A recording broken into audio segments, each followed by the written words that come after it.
अस्सलाम वालेकुम।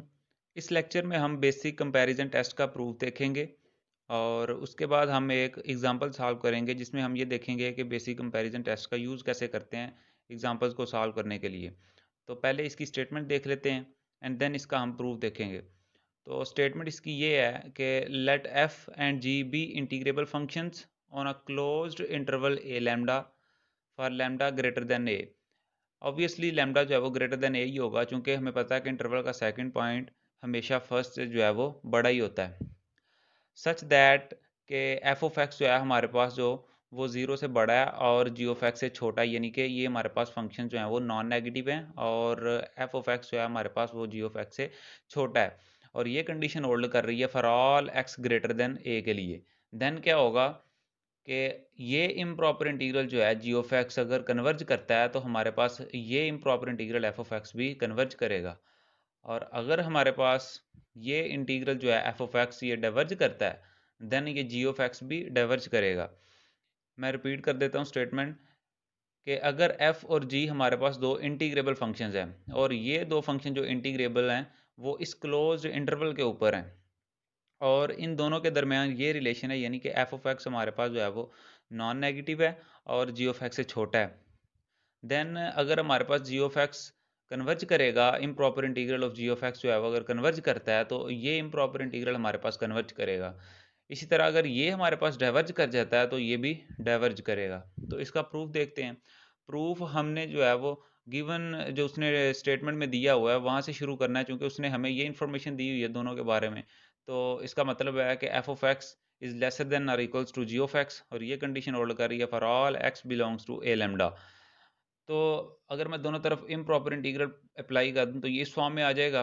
एंड अगर मैं जो है ये इंटरवल जो है ए से लैम्डा, अगर मैं ये इंटरवल जो है वो एक्सटेंड कर देता हूँ तो मेरे पास जो है ये डेफिनेटली बड़ा ही आएगा, ये इंटीग्रल जो है हमारे पास ये बड़ा ही आएगा।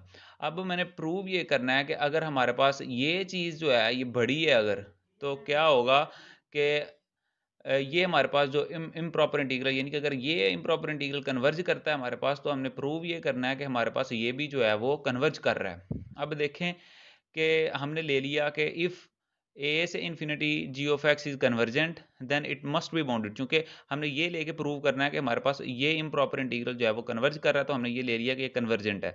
तो अगर ये हमारे पास कन्वर्जेंट है then it must be bounded, क्योंकि हमने एक थ्योरम प्रूव किया हुआ है कि every convergent function is bounded. तो उसके मुताबिक ये हमारे पास क्या होगा जी, ये हमारे पास बाउंडेड होगा। तो according to definition of a bounded function के इस इम्प्रॉपर इंटीग्रल के सारे एलिमेंट जो हैं वो हमेशा जो है वो छोटे आएंगे किसी पॉजिटिव रियल नंबर से। ये हम हमारे पास यहाँ पे कोई पॉजिटिव रियल नंबर है, तो ये रिजल्ट जो है मैंने यहाँ पे जो है पुट कर दिया इसकी जगह, यानी कि ये हमारे पास जो है ये लेसर देन और इक्वल्स टू है किसी भी positive real number capital M से। तो यहाँ पे जब मैंने इंसर्ट किया और इसे मैंने रिमूव कर दिया तो ये मेरे पास जो है वो इस फॉर्म में आ गया। और ये कंडीशन जो है वो किसके लिए होल्ड करी है, for all lambda greater than a. तो इसके बाद देखें कि हमारे पास जो है इसकी ये फॉर्म बन चुकी है। अब देखें कि हमारे पास ए से लैम्डा ये भी पॉजिटिव और बाउंडेड बन गया। ये कैसे पॉजिटिव और बाउंडेड बन गया, यहाँ पे देखें कि अगर मैं यहाँ से ये टर्म जो है वो दरमियान से रिमूव कर देता हूँ तो ये हमारे पास जो है वो बाउंडेड फंक्शन की डेफिनेशन आ जाती है जो हमने यहाँ पे पढ़ी है। तो इसका मतलब है कि ए से lambda F of x d x जो है वो लेसर देन इक्वल्स टू होगा किसी भी पॉजिटिव रियल नंबर से, और ये कंडीशन होल्ड कर रही है for all lambda greater than a के लिए। तो अगर ये कंडीशन होल्ड कर रही है तो इसका मतलब है हमारे पास ये जो इंटीग्रल है ये भी पॉजिटिव भी है, क्योंकि गिवन स्टेटमेंट में दिया हुआ है कि ये हमारे पास जीरो से बड़े हैं। तो ये फिर पॉजिटिव भी है और अभी हमने पीछे देखा कि ये बाउंडेड भी है। तो अगर ये पॉजिटिव भी है और बाउंडेड भी है तो ये डेफिनेटली फिर कन्वर्जेंट भी होगा, क्योंकि हम पीछे थ्योरम एक पढ़ चुके हैं कि every positive bounded function is convergent. तो ये हमारे पास जो है फिर कन्वर्जेंट भी होगा। तो अगर ये हमारे पास कन्वर्जेंट है और एक बात ये नोट करने वाली है कि ये कंडीशन हमारे पास जो है वो होल्ड कर रही है for all lambda greater than a के लिए। For all lambda greater than a के लिए ये हमारे पास जो कंडीशन है वो सेटिस्फाई हो रही है। तो अगर यहाँ पे मैं लैम्डा जो है वो इतना बड़ा चूज कर लेता हूँ, चूंकि वो सारे ए के लिए सेटिस्फाई हो रहा है, लैम्डा जो है वो सब अगर ए से बड़ा है तो ए से बड़े सब नंबर्स के लिए सेटिस्फाई हो रहा है। तो अगर मैं लैम्ब्डा इतना बड़ा चूज़ कर लेता हूँ, इतना बड़ा चूज़ करता हूँ कि ये लैम्ब्डा जो है मेरे पास ये इन्फिनिटी को अप्रोच कर रहा है, तो इसका मतलब है कि फिर इसके लिए भी कन्वर्जेंट होगा। तो अगर ये हमारे पास जो है वो इंटीग्रल कन्वर्जेंट है, तो इसका मतलब है हमने डेफिनिशन पढ़ी थी कि ये हमारे पास जो है वो इसके इक्वल होता है। हमने लेक्चर नंबर 1 में इम्प्रॉपर इंटीग्रल के पढ़ा था कि ये हमारे पास जो है वो इसके इक्वल होता है। तो इसका मतलब है अगर ये कन्वर्जेंट है हमारे पास, अगर ये कन्वर्जेंट आ गया तो इसका मतलब है ये भी हमारे पास फिर क्या होगा, ये कन्वर्जेंट होगा। तो यही हमारा प्रूफ था, हमने यही प्रूव करना था। हम क्या शुरू में लेके चले थे, हम शुरू में हमने ये लिया था कि हमारे पास ये इम्प्रॉपर इंटीग्रल कन्वर्जेंट है। तो हमने प्रूव क्या कर दिया, प्रोसेस सारा करके हमने ये प्रूव कर दिया कि ये भी फिर क्या होगा, कन्वर्जेंट। तो इसका मतलब है कि हमारे पास जो पार्ट 1 था ये हमारे पास प्रूव हो चुका। हमने शुरू में लिया था कि ये अगर हमारे पास कन्वर्ज करता है तो ये भी कन्वर्ज करेगा। अब हम पार्ट 2 की तरफ बढ़ते हैं। पार्ट 2 में हमने ये प्रूव करना है कि अगर ये इम्प्रॉपर इंटीग्रल डाइवर्ज कर रहा है तो हमने प्रूव करना है कि ये भी डाइवर्जेंट ही होगा। तो इसके लिए देखें कि हमारे पास क्या होगा जी, शुरू में क्योंकि उसने हमें गिवन स्टेटमेंट में दिया हुआ कि एफ ऑफ एक्स जो है हमारे पास वो पॉजिटिव है कोई भी फंक्शन। ये देखें ये हमारे पास जो है चूंकि उसने दिया हुआ था कि ये एफ ऑफ एक्स जो है वो lesser than equals to g of x, तो अगर मैं ये इंटीग्रल जो है अप्लाई कर देता हूँ तो ये भी इससे छोटा ही होगा। तो अगर ये इससे छोटा है तो इसको मैं इस फॉर्म में भी लिख सकता हूँ, यानी कि इसे मैंने पहले लिख दिया, इसे बाद में लिख दिया, एफ ऑफ एक्स को जो है वो बाद में लिख दिया। है ये छोटा ही है और यहाँ पे भी ये छोटा ही है, बस मैंने थोड़ी सीक्वेंस चेंज की है। अब देखें हमने प्रूव ये करना है कि अगर हमारे पास ये जो इंटीग्रल है ये डाइवर्ज कर रहा है, यानी कि ए से इन्फिनिटी, ये लैम्डा नहीं है, ए से इन्फिनिटी अगर हमारे पास जो है वो डाइवर्ज करता है तो हमने प्रूव ये करना है कि ए से इन्फिनिटी जी ऑफ एक्स भी डाइवर्ज करता है। तो अब चूंकि हमने ये चीज़ लेनी है कि ये डाइवर्जेंट है, तो अगर ये डाइवर्जेंट है तो हमने पढ़ा हुआ है रियल एनालिसिस 1 में कि अगर हमारे पास एक डाइवर्जेंट फंक्शन है तो इट मस्ट बी अनबाउंडेड। तो अगर ये हमारे पास डाइवर्जेंट है तो ये भी हमारे पास क्या होगा, फिर अनबाउंडेड होगा। अब देखें एफ ऑफ एक्स ए से infinity f of x g x जो है हमारे पास डाइवर्जेंट है। तो अगर ये डाइवर्जेंट है तो ये अनबाउंडेड भी होगा। तो अगर ये अनबाउंडेड है तो इसका मतलब है ये अनबाउंडेड है तो ये भी अनबाउंडेड होगा। अब ये अनबाउंडेड कैसे होगा, देखें कि ये जो हमारे पास कंडीशन थी ये ए से इन्फिनिटी के लिए थी, तो यहाँ पे जो है कंडीशन इसके लिए जो है ये है for all lambda greater than a. फिर वही सिचुएशन कि अगर लैम्डा मैं जो है वो इतना बड़ा चूज कर लेता हूँ कि मेरे पास जो इन्फिनिटी को अप्रोच कर जाता है तो यही फॉर्म दोबारा बन जाती है। तो इसका मतलब है यहाँ से मैं ये फॉर्म जनरेट कर सकता हूँ। तो अगर ये अनबाउंडेड है हमारे पास तो इसका मतलब है फिर ये भी अनबाउंडेड होगा।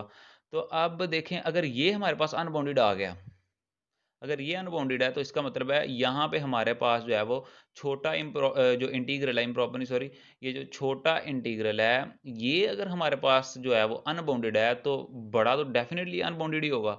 ये देखें यहाँ पे ये हमारे पास छोटा जब अनबाउंडेड आ गया, छोटा इंटीग्रल जो है ये छोटा इसलिए कह रहा हूँ क्योंकि इन दोनों के दरमियान जो रिलेशन है वो हमारे पास लेसर देन इक्वल्स टू का है। तो यहाँ पे ये हमारे पास अगर जो है वो अनबाउंडेड है तो इसका मतलब है ये तो डेफिनेटली अनबाउंडेड ही होगा। अब अगर ये अनबाउंडेड हमारे पास बन गया है तो फिर क्या होगा, ये देखें ए से lambda g of x d x ये भी अनबाउंडेड ही होगा। अभी मैंने आपको बताया कि छोटा जब अनबाउंडेड है तो डेफिनेटली बड़ा भी अनबाउंडेड ही होगा। तो अगर ये हमारे पास अनबाउंडेड बन गया और ये रिलेशन जो है वो होल्ड कर रहा है किसके लिए, for all lambda greater than a के लिए। अब दोबारा फिर वही सिचुएशन कि मैं लैम्डा अगर इतना बड़ा चूज कर लूँ कि वो मेरे पास जो है वो इन्फिनिटी को अप्रोच कर जाता है, तो इसका मतलब है कि इसके लिए भी फिर होल्ड करेगा।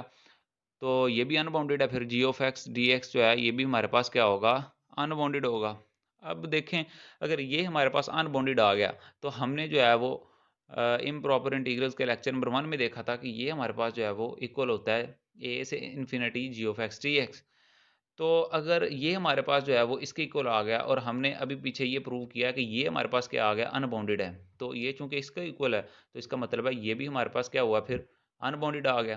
तो अगर ये हमारे पास अनबाउंडेड है तो इसका मतलब है कि ये हमारे पास क्या हो गया, फिर डाइवर्जेंट। तो यही हमने प्रूव करना था। हमने प्रूव ये करना था, शुरू में हमने जो है वो ये लेके चले थे कि अगर ये जो इम्प्रॉपर इंटीग्रल है हमारे पास डाइवर्जेंट है, देन हमने प्रूव ये करना था कि हमारे पास ये जो इम्प्रॉपर इंटीग्रल है जी ऑफ एक्स ए से इन्फिनिटी वो भी क्या होगा, डाइवर्जेंट होगा। तो हमने शुरू में ये लिया ये स्टेटमेंट हमने ली कि ये हमारे पास क्या है जी, ये डाइवर्जेंट है।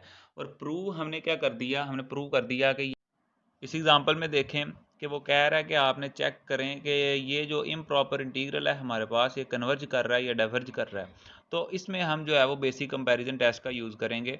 तो इसका सलूशन देख लेते हैं। हमें पता है चूंकि एक्स क्यूब में अगर हम 1 ऐड कर दें तो वो ऑब्वियसली बड़ा ही होगा एक्स क्यूब से। अब अगर मैं दोनों तरफ पावर 1/2 ले लेता हूँ तो ये पोर्शन जो है फिर बड़ा ही रहेगा।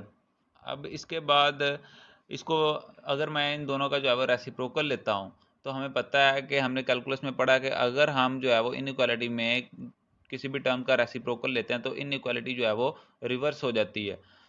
तो इसके बाद अगर दोनों तरफ मैं इसको लेट कर लेता हूँ कि ये हमारे पास जो है वो एफ ऑफ एक्स है, चूँकि हमारे पास ये फंक्शन बन चुका है जो हमें उसने क्वेश्चन में गिवन दिया हुआ था।